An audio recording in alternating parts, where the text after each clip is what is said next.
Money is the lifeblood of cinema. What filmmakers can and can't do is determined almost entirely by the size of their budget. And while this is less of a concern with blockbuster releases, it isn't just indie directors who've had to contend with the problem of monetary restrictions. Some of the biggest names in the film industry, from George Lucas to Steven Spielberg, have been forced to make studio-enforced cuts, concessions, and changes to some of the biggest projects to balance the books. Let's have a look at some, shall we? I'm Ben from Whatculture, and here are 7 famous movie scenes that only existed to save money. Number 7. Jurassic Park. The Jeep Chase. Hearts were in mouths when Jurassic Park's intense Jeep chase sequence was first played in cinemas around the world, but the set piece was only included because a famous scene from the book was deemed too expensive to adapt. In Michael Crichton's novel, there's a chapter where the dino is in hot pursuit of Alan Grant, Tim, and Lex while they raft along a river. The dino takes to the water before being stalled by a falling tree, giving Robert Muldoon the chance to tranquilize her. This is a fan-favorite scene and was scripted and storyboarded for the movie, but never filmed because Steven Spielberg had invested his budget elsewhere. To appease Jurassic fans who wanted the river chase, Spielberg upped the ante in the Jeep scene instead. Number 6. Back to the Future.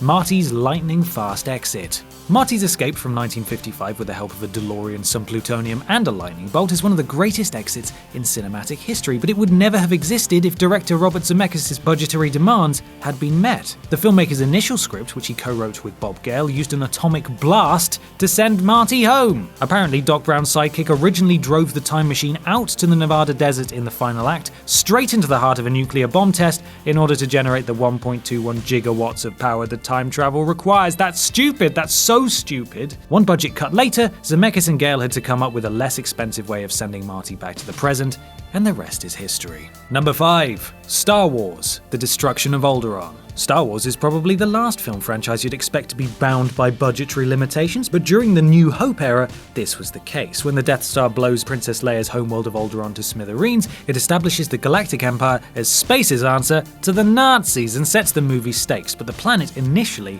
had a bigger role to play. The original script had entire scenes set on Alderaan, including one where Luke and Han travel there to bust the princess out of a Sith prison. But when A New Hope's budget was set, Lucas had to remove it from the story, and blowing it 8 ways from Sunday was the one way of achieving that without having to go through the screenplay and delete every solitary reference to the planet. Number 4. Deadpool. Wade Wilson forgets his guns. When Deadpool tools up with enough firearms to cater for an army ahead of the film's final showdown, everyone had a good laugh when he left his arsenal inside a taxi. Oh Wade, you daft man. It's a decent gag, but it was only written in to save 20th Century Fox $7 million. Funnily enough, the studio felt an R-rated superhero movie full of gory headshots and dick jokes was something of a risk, so budget cuts late in the game forced director Tim Miller to write in a stripped-down final battle with fewer guns and explosions. The number of villainous henchmen was also trimmed, and plans to include a motorcycle chase were removed, but at least the fans got to laugh at Deadpool's forgetfulness instead.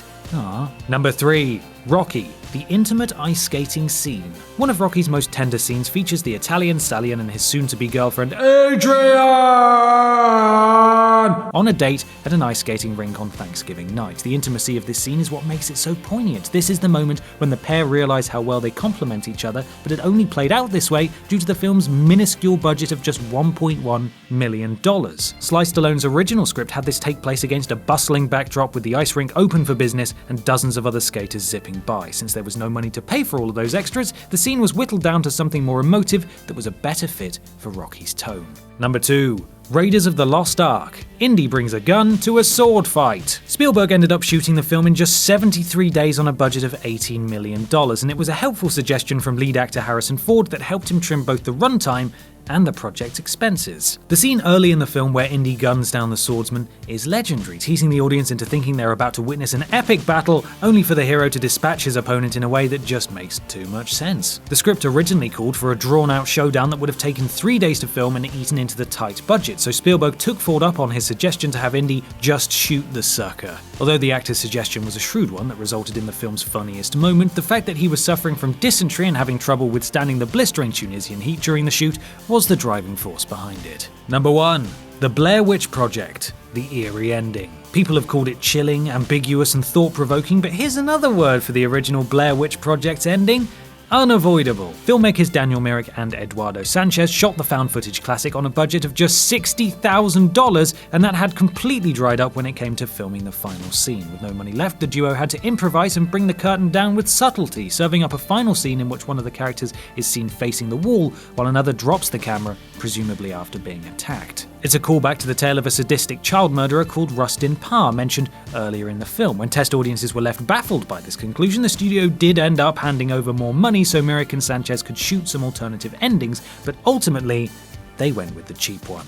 And that's our list. Make sure you subscribe to the Whatculture YouTube channel for more lists like this, and don't forget to visit whatculture.com for daily news and articles. I'm Ben from Whatculture, and thanks for watching.